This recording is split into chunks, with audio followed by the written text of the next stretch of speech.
ግን አብርሃምን ሩታ ካልተው በቃ መተው አለባት። ገነት ደግሞ ምን አለች? አይ እሱ ይተዋት፣ እሱ አይደለች እንዴ በአደባባይ ላይ እየመጣች ያዜ ልቀቀኝ የምትለው?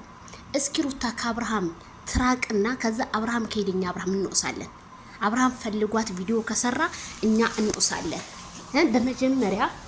በመጀመሪያ ሴት ልጅ ናት የምትቆነጠጠዋ። ሴት ልጃችሁን በመጀመሪያ ጊዜ ቆንጥጡ። በጣም ነውር እኮ ነው። ጭራሽ ከቡዜ ጋር በአደባባይ እናንተ እኮ አሁን ቡዜን እየለመንሽ እኮ ነው። አልታወቅሽም እንጂ ወይዘሮ ገነት ቡዜን እየለመንሻት። በቃ ልጃችሁን ወደኛ መልሱ እናቴ። ይሄ የተበላበት ዘመን ነው። የዛን ሰዓት ለምኗችኋል አንፈልግም አይሆናትም ብላችሁ ያዙኝ እንቧ ከረጆ ስትሆን ነበር። ዛሬ ደግሞ ምን ተገኝቶ ነው እንዴ? ቤተሰብ አንዳንዴ ይሄ ኮሜንታተር እንኳን ይታዘበኛል አትሉ ነገሩ። እናንተ ምን ይታዘበኛል? ሰው መቼ ታውቃላችሁና ቡዜ እልክ ልኳ ነግራት ያለች ማለት ነው።